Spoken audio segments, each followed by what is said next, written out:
श्री प्राणनाथ तुम सत्य हो, तुमसे चलत जहाज, मैं अधीन करनी नहीं, बाह ग्रहे की लाज, बाह ग्रहे की लाज।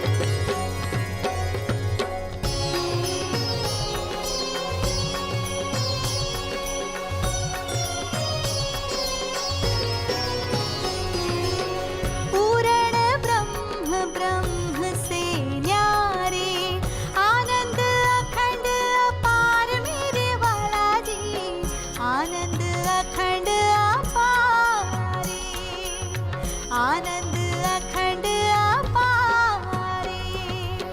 शिव सनकादिक आदिक इंचित, शेष न पावत पार मेरे वाला जी, शेष न पावत पारे, शेष न पावत पारे।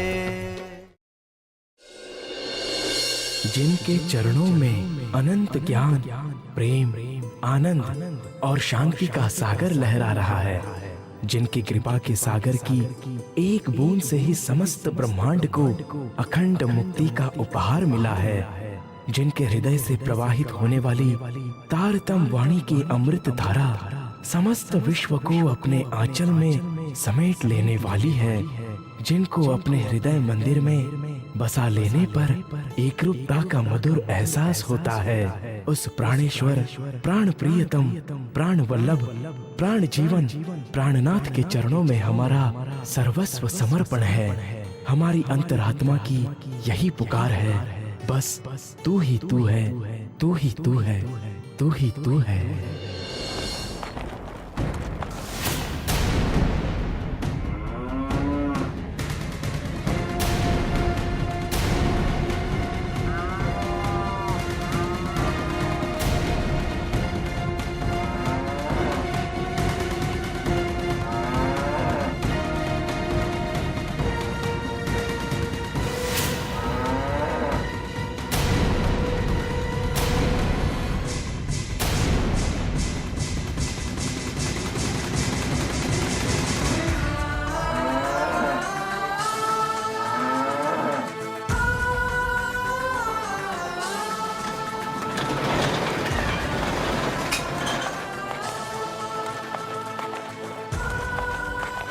इस बैल की दशा कितनी कष्टदायक है।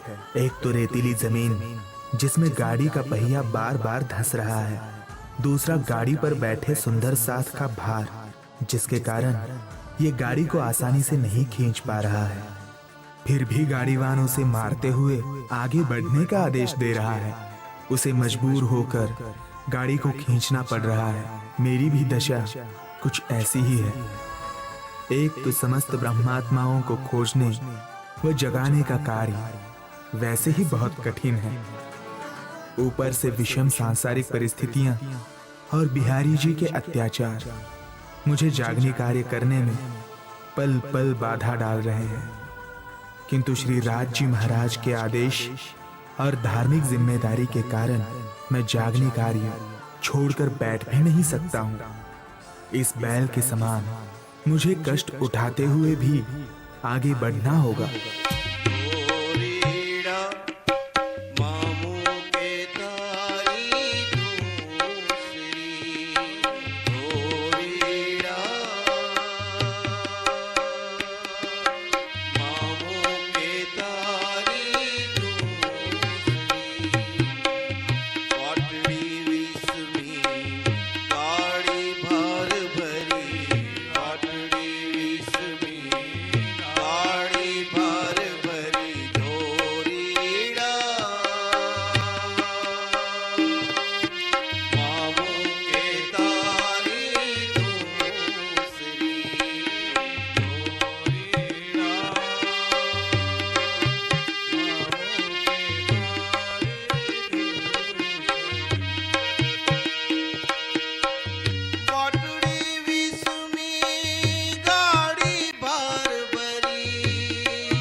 इस प्रकार धोरा जी में 10 दिन रुकने के पश्चात श्री जी घोघा सुहाली होते हुए सूरत पहुंच गए।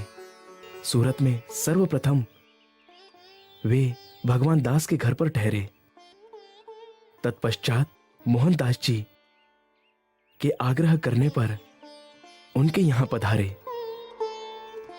इसके बाद शिवजी भाई के आग्रह पर उनके घर में ठहर गए। यहां 17 महीने पर्यंत ब्रह्मज्ञान चर्चा करते रहे, जिसके फल स्वरूप 500 सुंदर साथ का एक ऐसा समूह तैयार हो गया जो हमेशा हमेशा के लिए घर द्वार छोड़कर श्री प्राणनाथ जी के चरणों में समर्पित हो गया। सर्वप्रथम शिवजी और रामजी भाई जागृत हुए। प्रणाम। प्यारे सुंदर साथ जी, इस संसार में प्रत्येक जीव का स्वभाव है सुख पाने और दुख से बचने का प्रयास करना,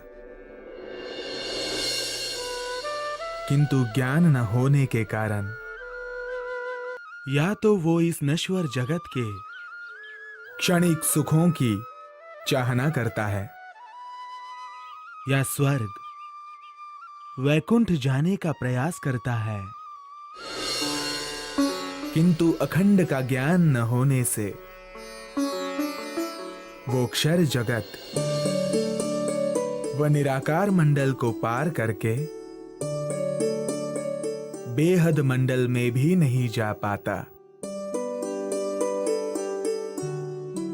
और परब्रह्म का दिव्य अनादि परम धाम तो उससे भी परे है।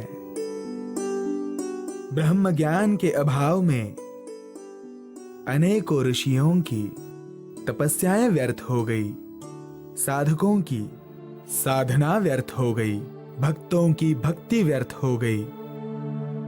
घोर तपस्या, साधना, भक्ति करने पर भी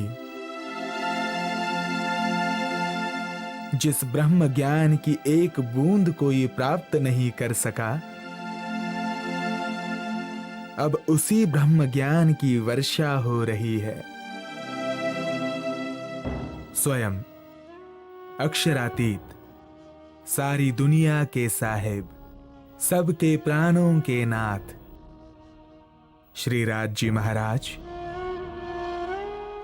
मेरे हृदय धाम में विराजमान होकर वो ब्रह्म ज्ञान प्रकट कर रहे हैं। वे सारे जगत को अखंड मुक्ति की बख्शीश देने आए हैं। अब इस ब्रह्म ज्ञान के द्वारा समस्त प्राणियों का कल्याण होगा। वे अखंड मोक्ष के अधिकारी बन सकेंगे। अतः समस्त जिज्ञासु जनों का कर्तव्य है कि उस एक आत्मा के प्रियतम अक्षरातीत प्राणनाथ की शरण में आकर तारतम ज्ञान प्राप्त करें। इसी में सारे जगत का कल्याण है। हे प्राणनाथ जी, आज आपके मुखारविंद से ब्रह्म ज्ञान चर्चा सुनकर मुझे ऐसा लगा जैसे मेरी आत्मा को आपने झकझोर दिया हो, नींद से जगा दिया हो। मुझे मेरे जीवन का परम लक्ष्य समझ में आ गया। अब तो बस मेरी यही इच्छा है कि मेरा बाकी का सारा जीवन आपके चरणों में बीते। कृपया मुझे अपनी शरण में ले लें। अवश्य। आज से आप उस एक अक्षरातीत प्रियतम परब्रह्म की शरण में है। साथ ही आपको नौतनपुरी जाकर सद्गुरु श्री देवचंद्र जी के पवित्र स्थान का दर्शन करना होगा। उनकी गादी पर विराजमान बिहारी जी महाराज का आशीर्वाद भी प्राप्त करना होगा। जैसी आपकी आज्ञा प्राणनाथ जी। मैं आपको बिहारी जी महाराज के नाम से पत्र लिख कर दे दूंगा, ताकि वहां पहुंचने के बाद आपको कोई कष्ट ना हो। जी ये बहुत अच्छा रहेगा।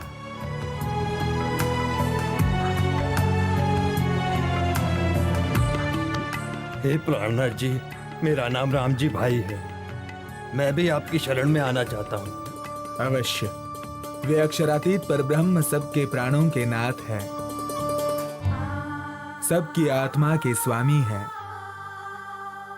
उसकी नजर में सब बराबर हैं। आज से आप भी उनकी शरण में हैं। अब यदि संभव हो तो आप भी बिहारी जी महाराज का आशीर्वाद लेने नौतनपुरी चले जाइए। और हाँ, जाने से पहले मुझसे पत्र अवश्य ले जाना। जैसी आपकी आज्ञा प्राणनाथ जी।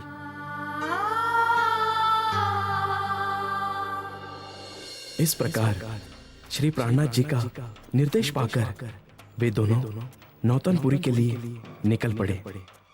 शिवजी धनवान होने की वजह से अपने घोड़े पर सवार होकर निकले, जबकि रामजी भाई गरीब होने की वजह से पैदल ही निकल पड़े। शिवजी शीघ्र ही नौतनपुरी पहुंच गए।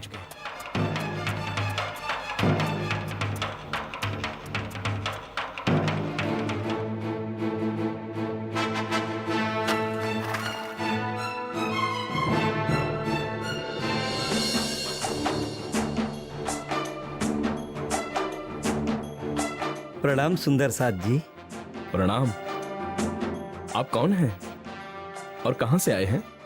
जी मेरा नाम शिव है और मैं सूरत से आया हूँ। मुझे श्री प्राणनाथ जी ने श्री बिहारी जी महाराज के दर्शन करने भेजा है। और हाँ, उन्होंने यह पत्र भी भिजवाया है। ठीक है, आप कुछ देर यहां प्रतीक्षा कीजिए। मैं बिहारी जी महाराज की आज्ञा लेकर अभी आता हूं। जी अच्छा।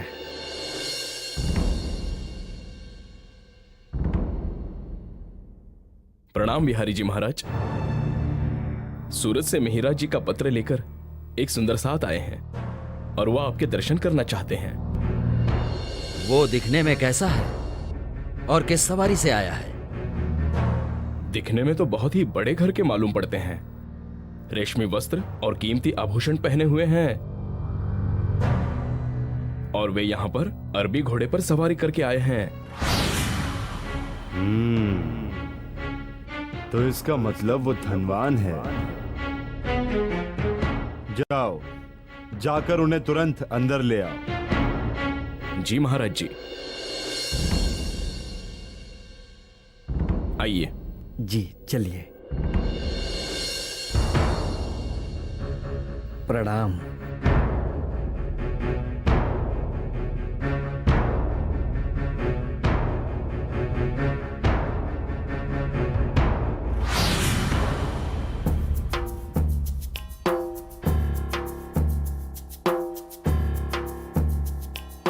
हे धामधनी श्री बिहारी जी, आपके चरणों में मेरा प्रणाम स्वीकार करें और मुझे अपना आशीर्वाद देकर धन्य करें।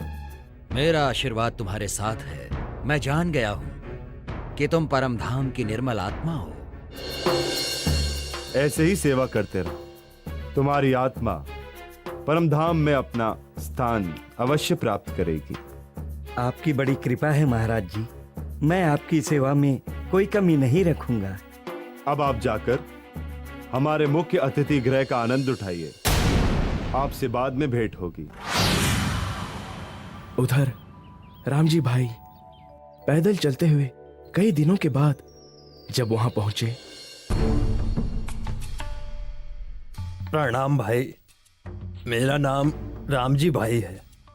मैं सूरत से श्री बिहारी जी महाराज के दर्शन करने आया हूँ। श्री प्राणनाथ जी ने मुझे यह पत्र देके भेजा है।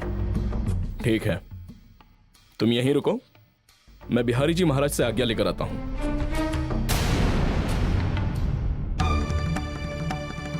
प्रणाम बिहारी जी महाराज। सूरत से मिहिरा जी का पत्र लेकर कोई रामजी भाई आए हैं और वे आपके दर्शन करना चाहते हैं। क्या वे भी अरबी घोड़े पर आए हैं? नहीं, वो तो पैदल आए हैं और उसने बहुत ही पुराने और कुछ फटे हुए से कपड़े पहने हैं। उस भिखारी को अंदर घुसने मत देना। धाम धनी का दरबार भूखे नंगों के लिए नहीं है। जाओ और ये पत्र भी उसे वापस दे देना। जी महाराज जी।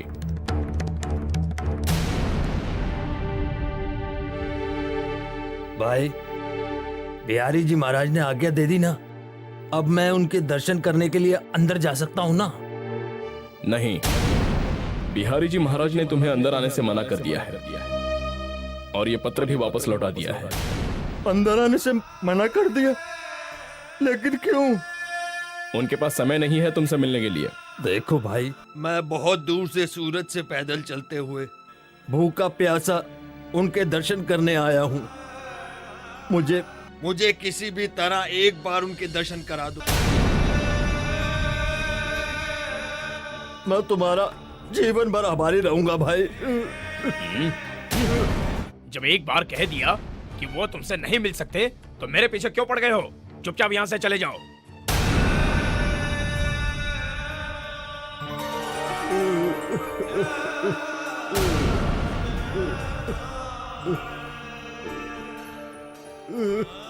अब यहाँ क्यों बैठ गया? चल जाए यहाँ से। जब तक मुझे बिहारी जी महाराज दर्शन नहीं देंगे ना, तब तक मैं कहीं नहीं जाऊंगा। यहीं बैठा रहूंगा और खाना भी नहीं खाऊंगा। तो फिर पड़े रहो, मुझे क्या।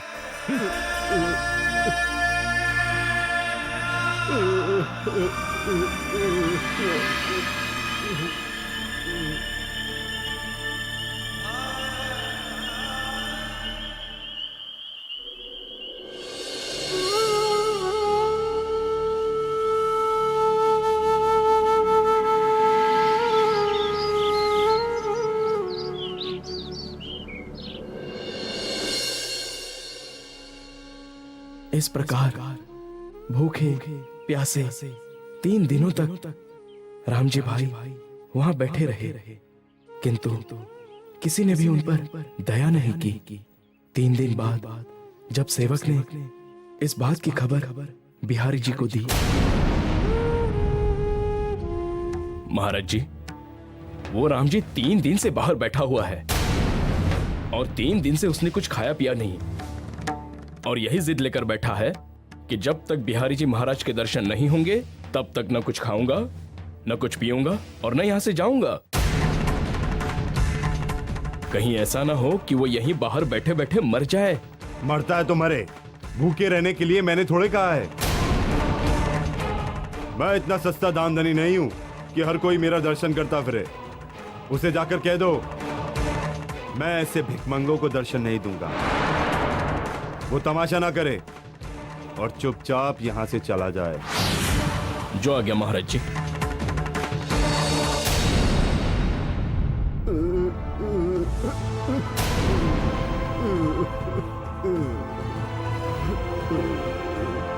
राम जी,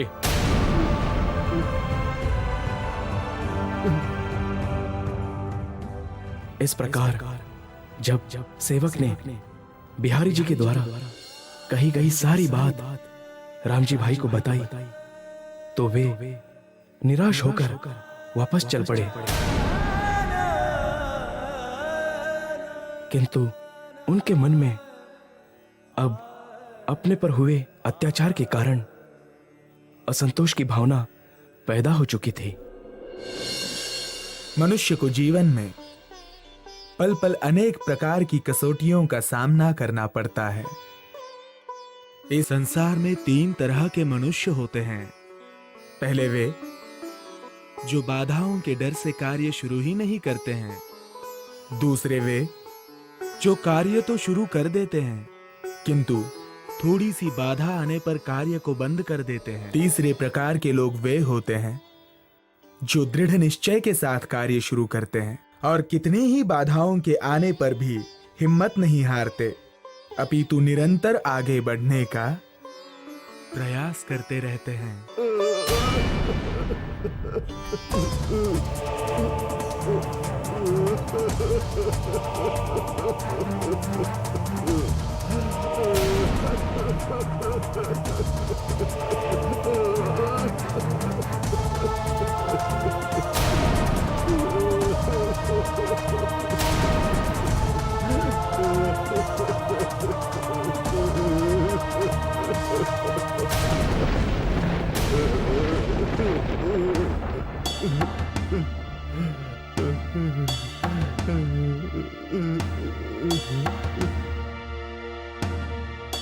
हे प्राणनाथ जी, मुझे अपनी शरण में ले लीजिए। क्या हुआ राम जी भाई, कुछ तो कहो। तुम्हारी ऐसी दशा कैसे हुई? आज मैं आपसे एक बात पूछना चाहता हूँ प्राणनाथ जी। क्या इसे धर्म और अध्यात्म कहते हैं जो एक गरीब मनुष्य की पहुंच से बाहर हो गया? साफ साफ कहो राम जी भाई, तुम्हारे साथ नौतनपुरी में क्या हुआ? तुम इतने दुखी क्यों हो? बिहारी जी ने मुझे दर्शन देने से मना कर दिया क्योंकि मैं गरीब हूँ, बेहाल मजबूर मनुष्य हूँ। क्या मेरी गरीबी मेरा दोष है, पाप और अभिशाप है? हे प्राणनाथ जी, भूखा प्यासा इतनी लंबी यात्रा पैदल करके मैं वहां पहुंचा, रोया, गिड़गिड़ा कर उनके दर्शनों की विनती की और 3 दिनों तक भूखा प्यासा उनकी चौखट पर पड़ा रहा, लेकिन उनका दिल नहीं पसीजा। जिनका हृदय इतना क्रूर और निर्दयी है, भला उनके हृदय में धामधनी श्री राज जी महाराज कैसे विराज सकते हैं? यदि बिहारी जी पर अक्षरातीत धामधनी की थोड़ी भी कृपा होती तो वे इतनी कठोरता का व्यवहार नहीं करते। उनके इन कारनामों से तो मानवता खून के आंसू बहाने पर मजबूर हो रही है।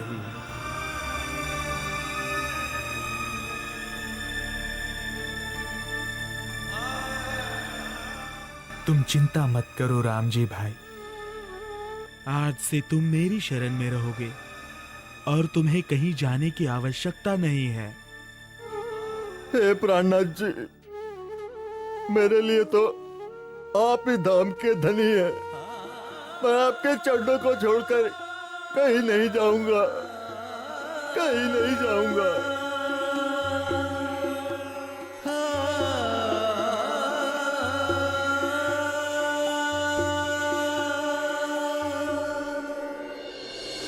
उधर बिहारी जी को इस बात का पता चल गया कि धारा भाई और रामजी भाई को मेहराज जी ने शरण दे रखी है।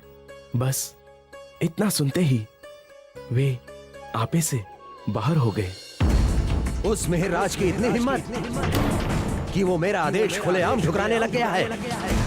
मैं जिस सुंदर सास को निकालता हूँ वो उसे अपनी शरण में रख लेता है और स्वयं को धामधनी प्राणनाथ कहलाता है। ये ठीक नहीं कर रहा है वो, इसका दुष्परिणाम उसे भुगतना पड़ेगा।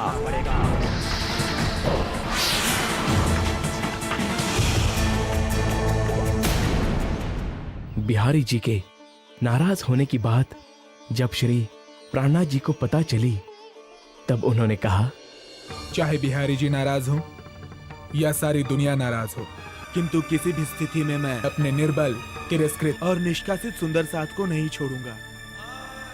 मैं हमेशा अपने गले लगाकर अपने प्रेम की छांव तले रखूंगा।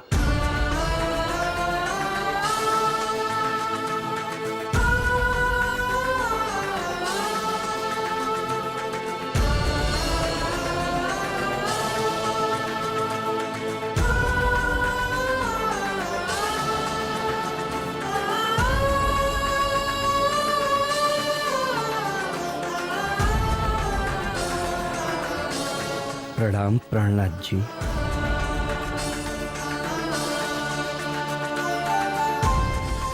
प्रणाम गोवर्धन जी। आपको देखकर बहुत खुशी हुई। कब आए आप अरब से? बस यूं समझिए आपको खोजते खोजते सीधे यहीं आ रहा हूँ। हे प्राणनाथ श्री जी साहब जी, अब मैं अपना बाकी का सारा जीवन आपके चरणों में बिताना चाहता हूँ।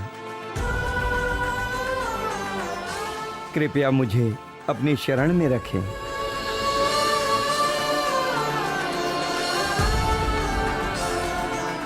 ये तो बहुत खुशी की बात है कि आपने अपना जीवन जागनी सेवा के लिए समर्पित कर दिया है। आज से आप हमेशा हमारे साथ रहेंगे। अब आप जाइए, नहा धोकर भोजन कर लीजिए। शिवजी भाई,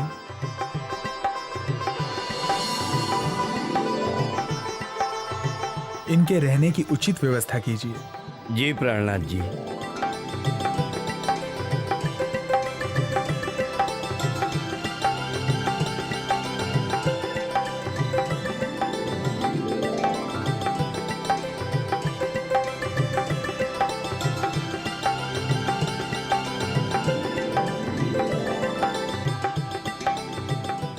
जब से गोवर्धन भाई अब्बासी बंदर से आए, तब से उन्होंने सभी सुंदर साथ के खर्च की सेवा अपने सिर पर ले ली।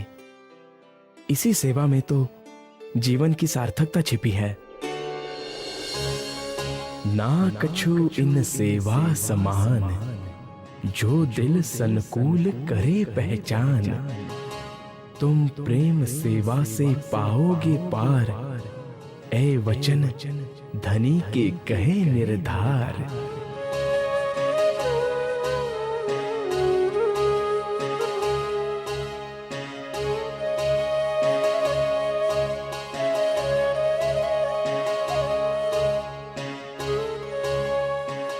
श्री प्राणनाथ जी की चर्चा की खबर सुनकर एक दिन भीम भट्ट व श्याम भट्ट नाम के दो विद्वान उनकी ज्ञान चर्चा श्रवण करने आते हैं।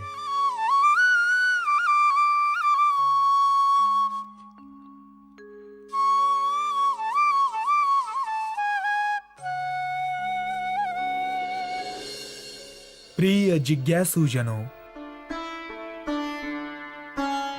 ये संपूर्ण दृश्यमान जगत अक्षर के मन स्वरूप अव्याकृत ब्रह्म का स्वप्न है।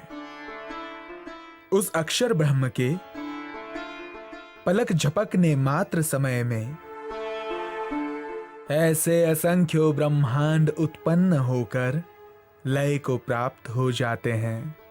प्रत्येक मनुष्य इस सृष्टि के कण कण में एक अदृश्य शक्ति का अनुभव करता है, जो इस सृष्टि की सारी गतिविधियों को संचालित कर रही है। और यही से वो भूल कर बैठता है जब वो इसी सत्ता को परब्रह्म का स्वरूप मान बैठता है।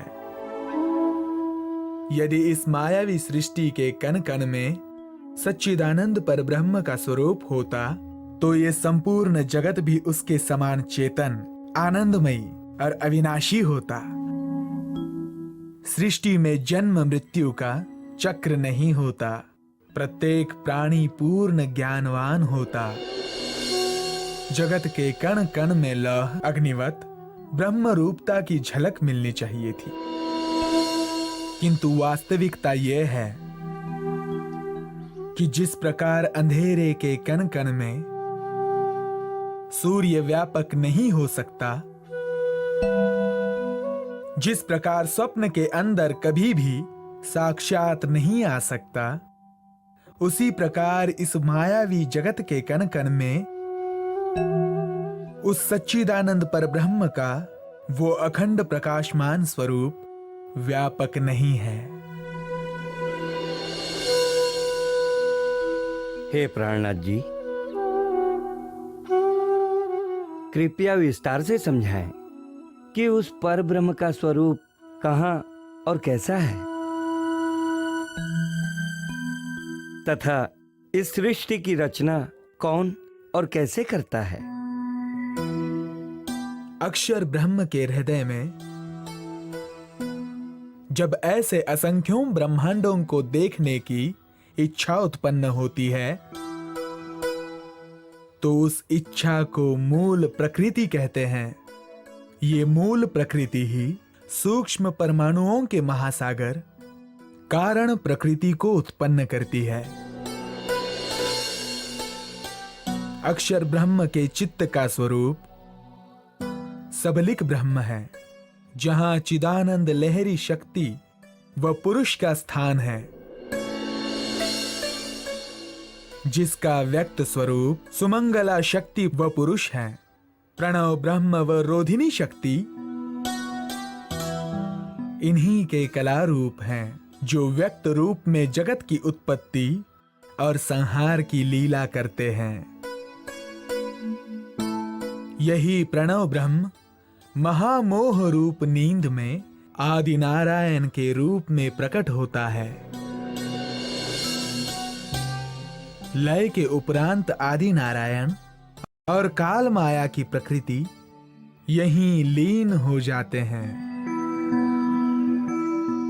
पर ब्रह्म का मूल स्वरूप व उनका दिव्य परम धाम तो अक्षर ब्रह्म से भी परे है, जहां का कण कण सच्चिदानंदमयी है। किंतु प्राणनाथ जी, ऐसी मान्यता है कि जिस प्रकार तिल में तेल, दूध में घी और घड़े में कुम्हार की कारीगरी होती है, उसी प्रकार संसार के कण कण में परब्रह्म व्यापक है। किसी भी वस्तु के निर्माण में दो कारण होते हैं। एक निमित्त कारण, जो उस वस्तु को बनाता है। दूसरा उपादान कारण, जिससे वो वस्तु बनती है। ये बात सत्य है कि तिल में तेल होता है, किंतु उसमें उसका निमित्त कारण किसान नहीं होता, जिसने उसकी खेती की है। उसी प्रकार दूध में घी तो होता है, किंतु उसका निमित्त कारण वो गाय नहीं होती। और घड़े में कुम्हार की कारीगरी अवश्य होती है, किंतु निमित्त कारण कुम्हार नहीं होता है। ब्रह्म इस सृष्टि का निमित्त कारण है और प्रकृति उपादान कारण। यजुर्वेद का कथन है कि प्रकृति के अंधकार से सर्वथा परे सूर्य के समान प्रकाशमान स्वरूप वाले परमात्मा को मैं जानता हूं, जिसको जाने बिना मृत्यु से छुटकारा पाने का अन्य कोई भी मार्ग नहीं है।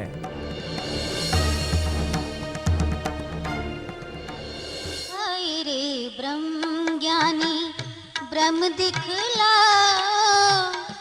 तुम सकल में साई देखा। हाय रे ब्रह्म ज्ञानी ब्रह्म दिखला, तुम सकल में साई देखा। हाय रे ब्रह्म ज्ञानी।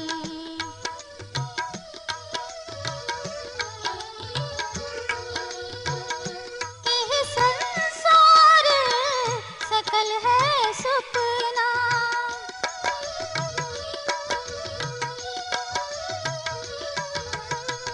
यह संसार सकल है सपना, तो तुम पार ब्रह्म क्यों देखा।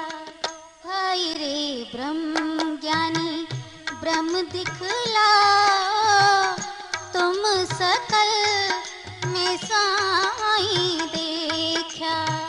हाय रे ब्रह्म ज्ञानी ब्रह्म दिखला, तुम सकल में साई देखा। हाय रे ब्रह्म ज्ञानी।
दिखलाओ, तुम सकल में साई देखा, भाई रे ब्रह्म ज्ञानी। भीम जी, श्री प्राणनाथ जी तो वेदांत के उन गुह्यतम रहस्यों को व्यक्त कर रहे हैं जिनका आज तक भी स्पष्टीकरण नहीं हो पाया था। ये तो उससे भी आगे का ज्ञान बता रहे हैं। हाँ, तुम ठीक कह रहे हो श्याम भाई। हम लोग तो अब तक पर ब्रह्म को निराकार स्वरूप और कण कण में व्यापक मानते थे, किंतु ये सारा संसार तो अक्षर ब्रह्म के मन स्वरूप अव्याकृत का स्वप्न है। जब अव्याकृत ब्रह्म का स्वप्न खत्म होगा तो आदि नारायण सहित ऐसे अनेकों ब्रह्मांड लय को प्राप्त हो जाएंगे और श्री प्राणनाथ जी तो उस अक्षर ब्रह्म से भी परे अक्षरातीत की लीला का वर्णन कर रहे हैं। निश्चय ही श्री प्राणनाथ जी का कथन वेद और वेदांत के पूर्णतया अनुकूल है, जिसे हम लोग अब तक नहीं समझ पाए थे।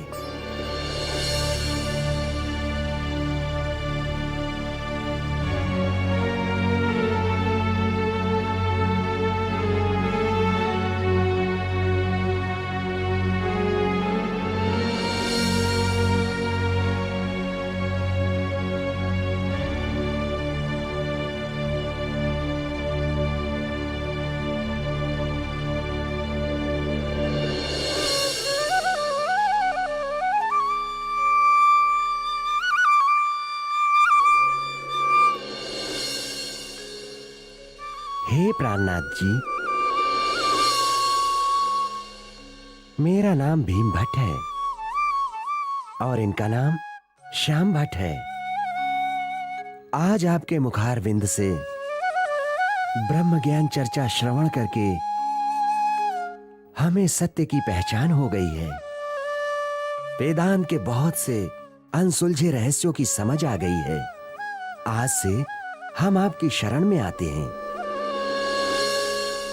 कृपया हमारा कल्याण करें। अवश्य, आज से आप उस एक सच्चिदानंद परब्रह्म की शरण में हैं,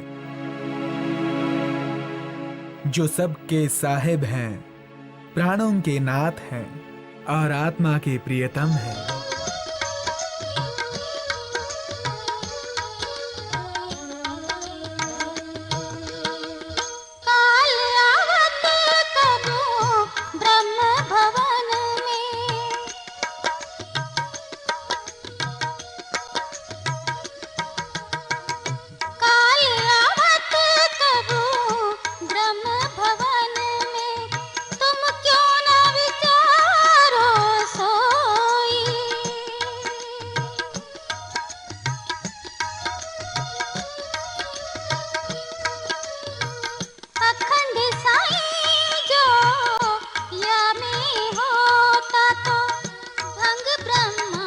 को ना होई, भाई रे ब्रह्म ज्ञानी ब्रह्म दिखलाओ, तुम सकल में साई देखा, भाई रे ब्रह्म ज्ञानी ब्रह्म दिखलाओ, तुम सकल में साई देखा, भाई रे ब्रह्म ज्ञानी। उस समय गोविंद जी व्यास नाम के भागवत के आचार्य ने भी श्री प्राणनाथ जी के ज्ञान चर्चा की महिमा सुनी और वे अपने अनुयायियों से उनके विषय में पूछने लगे। आखिर प्राणनाथ जी हैं कौन और वे किस तरह की ज्ञान चर्चा करते हैं जिससे सब विद्वान लोग भी प्रभावित होकर उनकी शरण में जा रहे हैं? जी महाराज, वे सृष्टि की रचना, आत्मा व परमात्मा के स्वरूप, धाम तथा लीला से संबंधित संपूर्ण आध्यात्मिक रहस्यों का स्पष्टीकरण धर्म ग्रंथों के प्रमाणों से करते हैं। अच्छा, यदि ऐसा है तो मैं भी उनकी ज्ञान चर्चा सुनने अवश्य जाऊंगा। और यदि योग्य लगा तो मैं उनसे श्रीमद् भागवत से संबंधित उन 40 प्रश्नों का भी उत्तर पूछूंगा जिन्हें जानने की मेरे हृदय में प्रबल जिज्ञासा है। यदि उन्होंने मुझे उनके उत्तर देकर संतुष्ट कर दिया तो मैं भी उनकी शरण में चला जाऊंगा। वल्लभ भाई, तुम चर्चा के उपरांत उनसे मेरा परिचय करवाना तथा मेरी जिज्ञासा के बारे में भी उन्हें अवश्य बताना। जो आज्ञा गुरुदेव। हम कल प्रातः ही श्री प्राणनाथ जी की ज्ञान चर्चा सुनने जाएंगे। अब तुम जाकर विश्राम करो।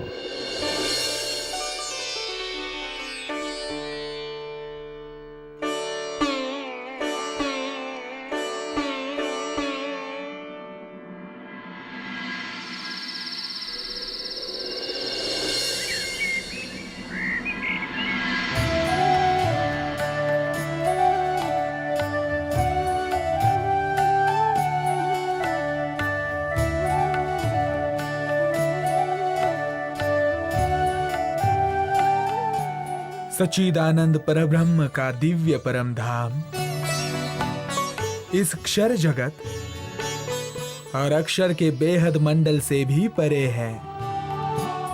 वहां युगल स्वरूप श्री राज श्यामा जी एवं उनकी आत्माओं की दिव्य आनंदमयी लीलाएं हैं। उसी ब्रह्मानंद लीला की एक झलक उन्होंने ब्रज एवं रास की लीलाओं में दिखाई थी, जब वे श्री कृष्ण राधिका एवं गोपियों के रूप में आए थे। दुनिया को आज भी ज्ञात नहीं है कि ब्रज व रास की लीलाओं में श्री कृष्ण जी के तन में कौन सी शक्ति थी, राधिका जी के तन में कौन सी शक्ति थी, गोपियां कौन थी। विष्णु जी के अवतार श्री कृष्ण के रूप में वो ब्रह्म लीला छिपी रह गई। अब परब्रह्म की वही शक्ति जिसने ब्रिज व रास में गोपियों के साथ प्रेममयी लीलाएं की थी, अपनी आत्माओं के साथ पुनः इस 28वें कलयुग में प्रकटी हैं। और उन्होंने ही इस रहस्य को उजागर किया है। जरा विचार कीजिए, क्या ब्रज, मथुरा और द्वारिका की लीलाएं एक ही शक्ति के द्वारा की गई हैं? नहीं, ब्रज एवं रास में होने वाली प्रेममयी लीलाओं में श्री कृष्ण जी के तन में अक्षरातीत पर ब्रह्म की शक्ति प्रधान थी। रास लीला के पश्चात 7 दिन गोकुल और 4 दिन मथुरा की लीलाओं में गौलव की शक्ति प्रधान थी। उसके बाद मथुरा और द्वारिका में होने वाली लीलाओं में विष्णु भगवान की शक्ति प्रधान थी। इस प्रकार आश्चर्यजनक रूप से एक ही श्री कृष्ण जी के तन में 3 अलग अलग समयावधि में 3 अलग शक्तियों ने लीला की। ब्रह्म लीला ढापी हती अवतारों दरमियान, सो फिर आए अपनी प्रगट करी पहचान। प्रणाम प्राणनाथ जी।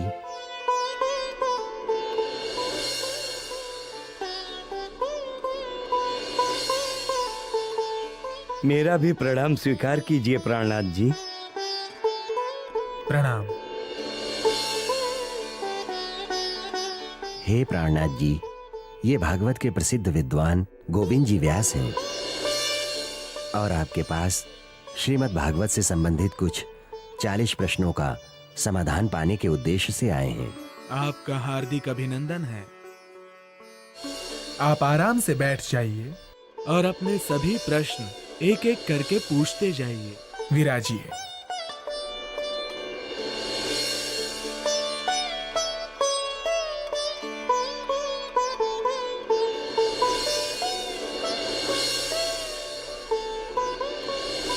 मोह क्या पदार्थ है जिसे शास्त्रों में मोह, निराकार, महाशून्य, निर्गुण, अज्ञान कहा गया है, वो वास्तव में नींद का आवरण ही है। जब कूटस्थ अक्षर ब्रह्म के अंदर असंख्यों ब्रह्मांडों को देखने की इच्छा होती है, तब उनके हृदय आकाश में सुमंगला शक्ति प्रकट होती है, जो अत्यंत मोहमयी नींद की उत्पत्ति करती है, जिसमें अक्षर का मन अव्याकृत शयन करता है, जो स्वप्न में आदि नारायण के रूप में प्रकट होता है। ये मोह तत्व ही प्रकृति का महाकारण है, जिससे जल के बुलबुलों की भांति करोड़ों ब्रह्मांडों की उत्पत्ति और लय की प्रक्रिया चलती रहती है। ये मोह किसे होता है प्राणनाथ जी? अक्षर ब्रह्म अक्षरातीत के सत अंग हैं। उनका मूल स्वरूप नित्य, शुद्ध, बुद्ध एवं जागृत है। अक्षर ब्रह्म के मन स्वरूप अव्याकृत पुरुष ही स्वप्न में स्वयं को आदि नारायण के रूप में पाता है। इस प्रकार अक्षर के मन स्वरूप अव्याकृत को ही मोह होता है, मूल स्वरूप अक्षर ब्रह्म को नहीं। हिरण्य गर्भ रूप अंड क्या पदार्थ था? अक्षर ब्रह्म का मन अव्याकृत ही नींद रूपी मोह सागर में स्वयं को आदि नारायण के रूप में देखने लगा। उस स्वाप्निक मन को ही ज्योतिर्मय अथवा स्वर्णमय अंड कहा गया है। अभी तक जल तत्व तो था ही नहीं, फिर जो लिखा है कि सहस्त्र वर्षों तक सुवर्ण अंड पानी में तैरता रहा, वो पानी क्या पदार्थ था? वो पदार्थ मोह तत्व ही था,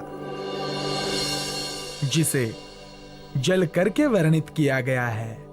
ब्रह्म में माया तीनों काल में नहीं है, तो फिर ये जगत कहाँ से प्रकट हुआ? यदि विश्व में ब्रह्म को व्यापक माने, तो फिर ब्रह्म माया से पृथक कैसे?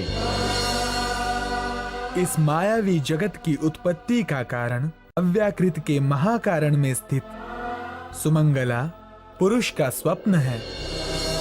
ब्रह्म का निज स्वरूप तो इस मायावी जगत से सर्वथा पृथक है। हाँ, उसकी सत्ता इस जगत के कण कण में अवश्य व्यापक है।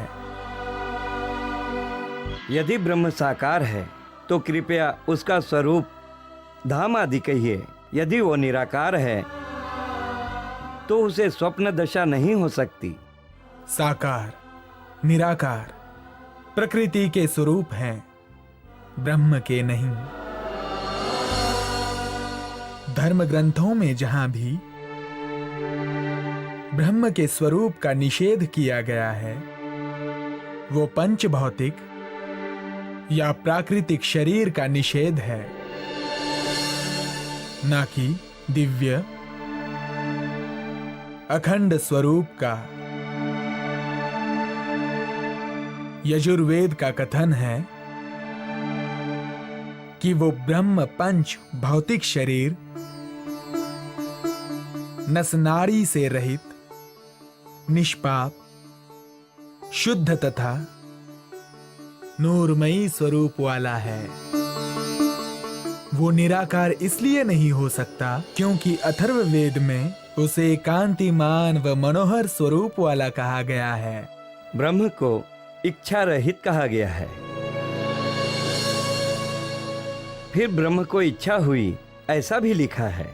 परस्पर विरुद्ध ये बातें किस प्रकार सत्य हैं? उपनिषदों में ब्रह्म को सत्य स्वरूप, ज्ञानमय एवं अनंत शक्ति वाला कहा गया है। उसमें ज्ञान और शक्ति की क्रिया स्वाभाविक रूप से होती है। सृष्टि की उत्पत्ति, पालन और प्रलय की प्रक्रिया इच्छा के बिना संभव नहीं है, किंतु वो इच्छा लौकिक न होकर दिव्य इच्छा है और उसे ब्रह्म लीला के अंतर्गत माना गया है। इसलिए ब्रह्म को इच्छा से रहित भी कहते हैं तथा इच्छा वाला भी कहते हैं। ब्रजरास को अखंड वर्णन किया है, तो महाप्रलय में ये किस प्रकार अखंड बच पाते हैं? पर ब्रह्म की आवेश शक्ति के द्वारा की गई ब्रज एवं रास लीला अभी अक्षर ब्रह्म के चित्त स्वरूप सबलीक ब्रह्म के कारण एवं महाकारण में अखंड है। इस काल माया का ब्रजमंडल और वृंदावन तो महाप्रलय में लय हो जाता है, किंतु सबलिक ब्रह्म में स्थित ब्रज एवं रास लीला का लय नहीं होता है। वहां श्री कृष्ण जी के बाल स्वरूप बाल मुकुंद जी एवं किशोर स्वरूप बांके बिहारी जी अखंड रूप से लीला विहार करते रहते हैं।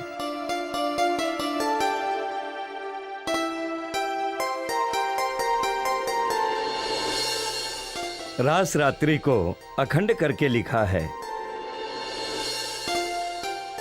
जब रात्रि के बाद पुनः प्रातः काल हुआ तो रास रात्रि पुनः किस प्रकार अखंड बनी रही? पर ब्रह्म की शक्ति के द्वारा जो रास लीला खेली गई थी वो इस काल माया के वृंदावन में नहीं, बल्कि केवल ब्रह्म के अंतर्गत आनंद योग माया में नए दिव्य वृंदावन की रचना करके खेली गई थी। जब गोपियों के तनों में विराजमान ब्रह्म आत्माएं वहां पहुंची, तब इस काल माया के ब्रह्मांड का लय हो गया था। वो रासलीला आज भी सबलिक के महाकारण में अखंड है। ब्रह्मात्माओं की चाहना पूर्ण न होने से काल माया के ब्रह्मांड की पुनः रचना की गई। उसमें हूबहू पहले के समान ही गोकुल, वृंदावन, श्री कृष्ण एवं गोपियां बने। वहां प्रातः हुआ तथा 7 दिन पर्यंत प्रतिबिंब लीला चलती रही। योग माया में जो अखंड रास लीला है वहां आज भी रात्रि ही है और अनंत काल तक बनी रहेगी। रास लीला के समय श्री कृष्ण जी ने योग माया का आश्रय लिया, ऐसा भागवत में लिखा है। तो ये योग माया क्या है?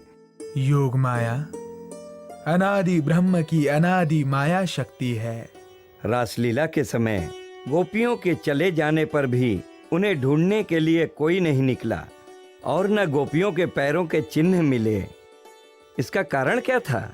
गोपियों के जाते ही काल माया का ये ब्रह्मांड महाप्रलय में लीन हो गया था। जब ये संसार ही नहीं था तो उन्हें ढूंढता कौन और उनके चरण चिन्ह कैसे मिलते? भागवत में लिखा है कि तत्काल त्रिगुणात्मक शरीर का परित्याग कर गोपियां श्री कृष्ण से मिली तो उन्होंने किस शरीर से रास रमण किया? ब्रह्मात्माओं ने योग माया के त्रिगुणातीत एवं नए दिव्य शरीरों को धारण कर रास लीला की।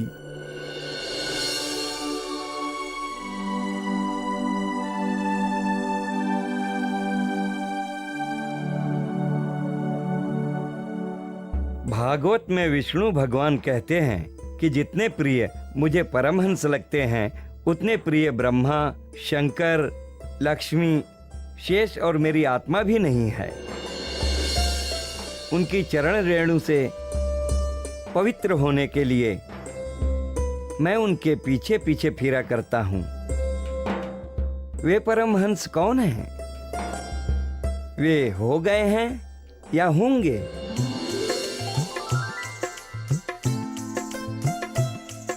सच्चिदानंद पर ब्रह्म की अंग रूपा ब्रह्म प्रियाएं ही वे ब्रह्म मुनि या परमहंस है, जिनकी चरण धूलि की इच्छा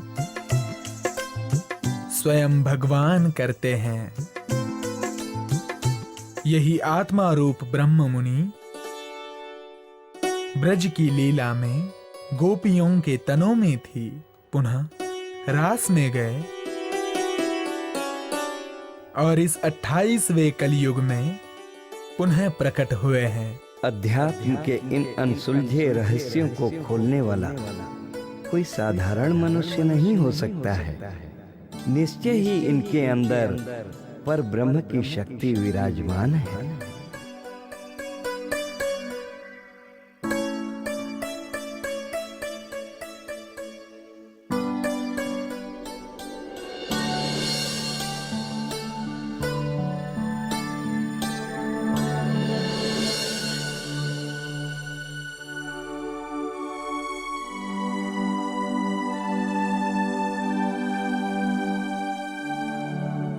हे प्राणनाथ जी, जिन प्रश्नों के उत्तर जानने के लिए ना जाने मैंने कितने ग्रंथों का अध्ययन किया, ना जाने कितने ज्ञानी जनों से सत्संग किया और फिर भी नहीं जान सका, उन प्रश्नों के उत्तर आपने कितने सहज रूप में दे दिए।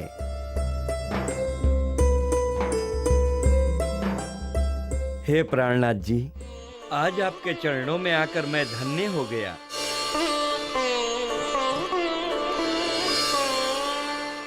अब कृपा करके आप मुझे अपनी शरण में ले लीजिए।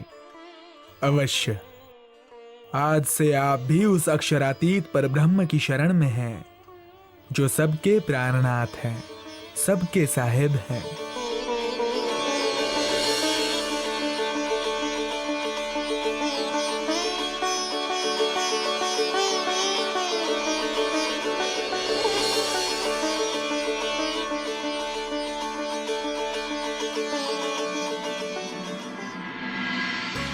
इस प्रकार भीम भट्ट, श्याम भट्ट एवं गोविंद जी व्यास जैसी विभूतियों के श्री प्राणनाथ जी के शरण में आने से नगर में चारों ओर शोर मच गया। लोगों के झुंड श्री प्राणनाथ जी के दर्शन हेतु आने लगे, किंतु गोविंद जी व्यास के कुछ शिष्य एवं अन्य आचार्य गण इस बात का विरोध करने लगे।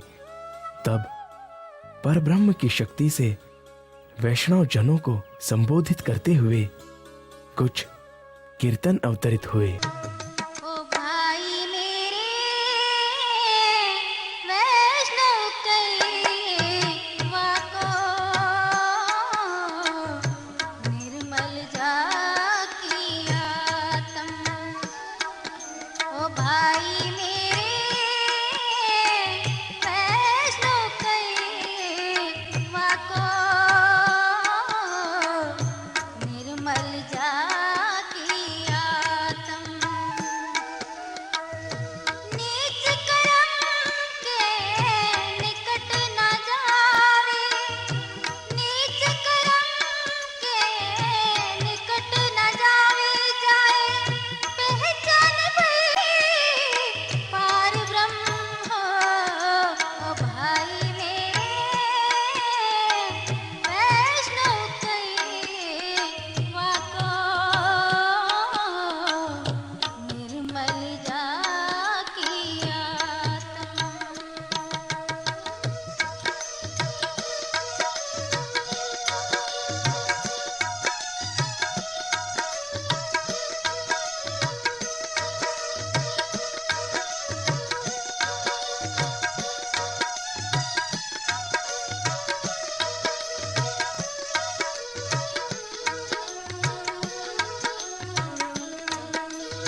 मेरे प्रिय साथियों,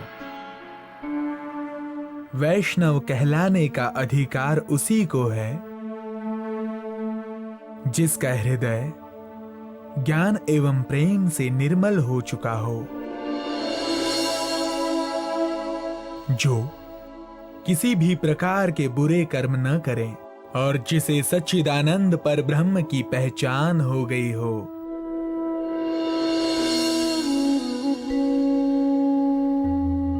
मात्र कृष्ण कृष्ण कहने और बाह्य आचरण का दिखावा करने से कोई वैष्णव नहीं बन सकता। ब्रज रास लीला में श्री कृष्ण जी के तन में कौन सी शक्ति थी, कहां से आई थी, और वो ब्रज एवं रास लीला आज कहां पर अखंड है, हम कौन हैं और कहां से आए हैं, इसका ज्ञान प्राप्त करना भी आवश्यक है।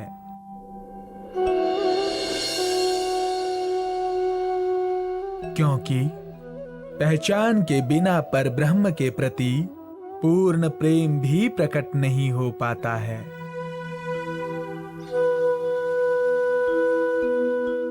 और जब तक हृदय में प्रेम प्रकट नहीं होगा, तब तक अखंड धाम का सुख भी नहीं मिल सकता।